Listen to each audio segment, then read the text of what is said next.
What's going on, guys? It's QuazyDog here, and in today's video we're going to be taking a quick look at the brand new GE75 Raider from MSI. Now this is MSI's 2020 version of this laptop, and it of course is packing some pretty fantastic specifications. So under the hood we do have a 10th generation i7 processor, 16 gigabytes of DDR4 RAM, and a fully capable RTX 2070 Super. This is a non-Max-Q unit, so it is fully capable up to, comparison-wise of a desktop variant, so not a laptop Max-Q version. So I've had this unit here for the better part of 3 weeks. I've been putting it through its paces, and a little bit of that was testing. A majority of it was, of course, playing Modern Warfare Warzone almost every night. And I have to tell you guys that once I have to send this back, which is coming up within the next few days, I don't know how I'm going to play games otherwise, because this unit here with the RTX 2070 and this display being a 17-inch 240 Hz IPS 1080p display is absolutely fantastic. At optimized high settings with ray tracing turned off, of course, I am pulling about 165 frames consistently in Warzone, which is fantastic. That gives me a nice, capable edge. 17-inch is just the perfect sweet spot.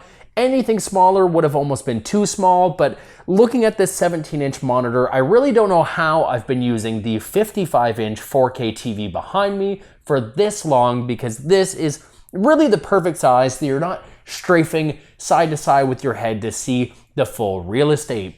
Now, aside from gaming, this display is great for content creation as well, because it is covering 100% of the sRGB color spectrum. So your edits, whether it be photo or video, will come out absolutely fantastic. We're gonna do a overall tour. Once that's done, we're gonna talk a little bit about the benchmarks and how capable this is. And then of course, I'm going to give you guys some closing thoughts. Now it's unorthodox, but I'm actually going to go over the hinges first, because we have to close this unit to go ahead and actually talk about the exterior.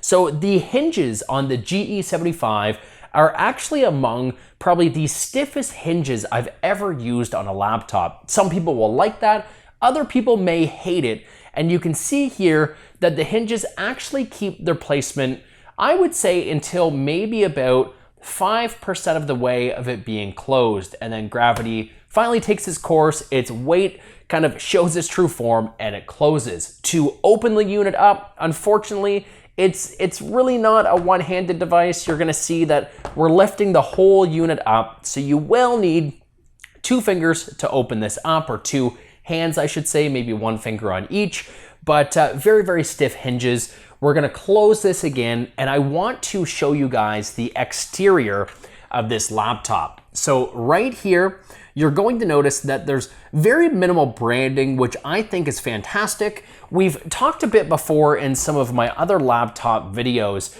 about exterior aesthetic on laptops and why I think it's really important. So behind me, of course, you're going to see I have RGB. My computer that I've made is all RGB'd out as well. And though I do like RGB to show my personality in my office, when it comes to a laptop, I honestly think that less is more, because you're not going to want to take this to a business meeting or take notes at school or take it to a coffee shop and just blind everybody else around you with all of these different colors, or worry about that wasting your battery. So for this guy here to have a nice flat black matte finish is what I think is probably perfect on a laptop. You do have, of course, a couple of red accents right here. This is something that we see on a lot of MSI products. Of course, that's their internal branding. And then you will see an MSI logo. And if I were to spin this around and open it up for you guys using 2 hands like I mentioned before, crack this puppy on, you will see that the logo will illuminate. So not very bright, but it's definitely there. Just a nice little subtle branding there. We're gonna shut that again for a second. On the bottom of the unit, if I can hide my eyes so the camera will focus, you will see that Raider logo right there to let everybody know, including yourself, what you're rocking. And your I/O or displays are right here. Your ports, I should say, not displays. So on this side here, you do have dual USB, you have a full-size SD card slot. This is something that I'm glad to see again, because for some reason in some of the previous versions of the MSI laptops, they were using micro SD. I personally use micro SD for a lot of my cameras, but it's great to see that full size for those who are utilizing that. And of course you have your power inlet. Over here on this side here, again, hiding my eyes so we can get some focus, we do have your Kensington lock, if you actually are still using those. You have your gigabit Ethernet. This is powered by Killer Nick. You have HDMI out. Now, being of course this is the RTX 2070 Super, that of course is a current gen GPU which is restricted to only HDMI 2.0, so this will not output anything more than 4K 60. You have your display port, another USB, USB-C beside that, and then you do have your audio jacks. And the audio jacks are separated, so you do have a microphone and an audio, both with their own independent jacks. So actually, let's look at the bottom very quickly, because I think that's important too. So here is the bottom of the unit, and the bottom actually has some pretty cool stylings. It's got like this sort of futuristic look, which is great. You do have a couple of heat vents, and then right here on the front lip, you do have your speaker grills. So this guy does have 4 speakers. They're all bottom mounted. There is nothing on the upper deck of the laptop for audio. You have 2 subwoofers and 2 kind of mid-level tweeters. So really having a flat surface to listen to the sound is a must and needs something to bounce off of. I wish MSI had have utilized some of their upper deck space for the tweeters on the top just to get a little bit punchier highs, but it is what it is. For the most part, you're probably going to be utilizing headphones for this anyway. We're gonna light up this screen here. Taking a look at the upper deck, pretty plain. Again, we have no speakers, we have no inlets, anything like that. So the upper deck is kind of plain Jane, which I like to see. Speaking of plain, on the upper deck as well, we don't have any stickers or any branding aside from that Steelseries little plaque right here to let you know, of course, of the ongoing partnership between MSI and Steelseries for some of their keyboards and other components. The deck flex, this of course is just hard plastic, but very rigid on the upper half. This is of course where your battery is going to be located underneath. Over here, it is fairly spongy, but not terrible, not the worst I've ever seen, but definitely not the best. And as far as the keyboard, it does have that Steelseries keyboard. It is per key RGB backlit, which is fantastic. Keys, nice and clicky, not a lot of loud feedback like some of the other units. And I do find that if you do end up hitting the far corners of the keys, they're a little spongy, they feel a little loose, but right in the center, there's some decent weight behind it as far as being able to feel when it clicks and when it actually connects. On the very bottom of the keyboard as well, because it is a more gaming-oriented keyboard, they do have the Windows key on the opposite side of your spacebar, so you're not mistakenly pressing that in-game, launching your Windows key, and you can actually switch that with the function key if you're kind of a plain Jane typist and not using this for gaming. Lastly, over on the very far right-hand side, we do have your power button over here. We have your Steelseries button that will help you launch and control all of the Engine 3 components behind this laptop itself. And then you do have a fan button, and this button will actually ramp your fans up to 100%. And I will tell you that this laptop is very loud. There's really no way around that. Having an i7 and an RTX 2070 Super, this definitely needs cooling. The cooling system, there's plenty of copper pipes. I did actually open this up in one of my many takes of this video. Unfortunately, that footage was lost when my camera overheated. So just know there's not a whole lot of point to take this apart. The internals are actually pretty plain looking. You do have 512 gigabyte NVMe drive occupying one space with a second one left open should you want to put some more expandable storage in there. And then there's also a 1 terabyte supplementary mechanical drive in there for just basic file storage. Aside from that, I think that's really everything with the build quality.